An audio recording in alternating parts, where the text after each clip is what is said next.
Why did my stepdad choose his job interview over taking me to the ER? The cramps started during third period chemistry, while Mr. Albright was explaining covalent bonds, and at first I thought maybe I'd just eaten something bad at breakfast. But within 10 minutes the pain had intensified from uncomfortable to genuinely alarming, radiating from my lower right abdomen in waves that made me grip the edge of my lab table until my knuckles went white.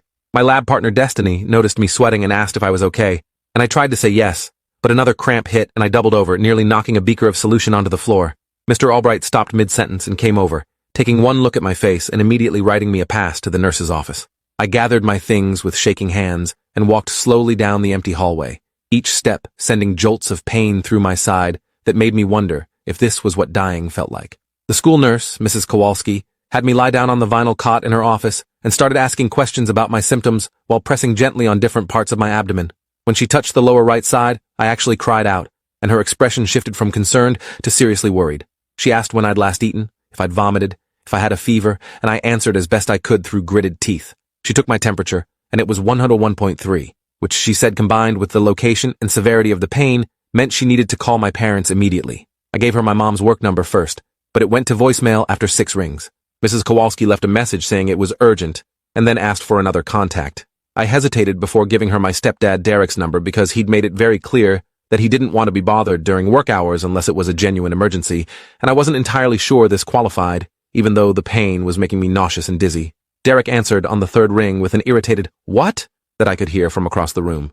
Mrs. Kowalski introduced herself and explained that I was in her office with severe abdominal pain and fever, and that she believed I needed to be evaluated at an emergency room as soon as possible. There was a long pause, and then Derek asked if she was sure it was an emergency or if I was just trying to get out of class.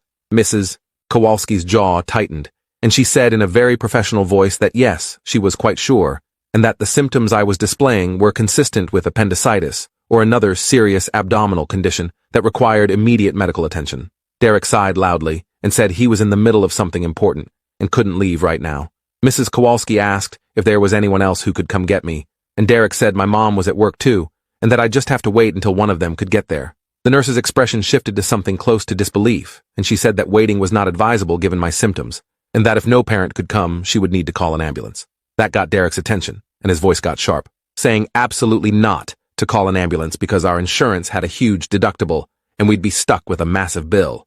Mrs. Kowalski started to respond, but Derek cut her off, saying he'd figure something out and would call back in a few minutes. He hung up before she could say anything else. The nurse looked at me with an expression that was part sympathy and part frustration, and told me to lie still while we waited to hear back. The pain was getting worse, coming in shorter intervals now, and I curled on my side trying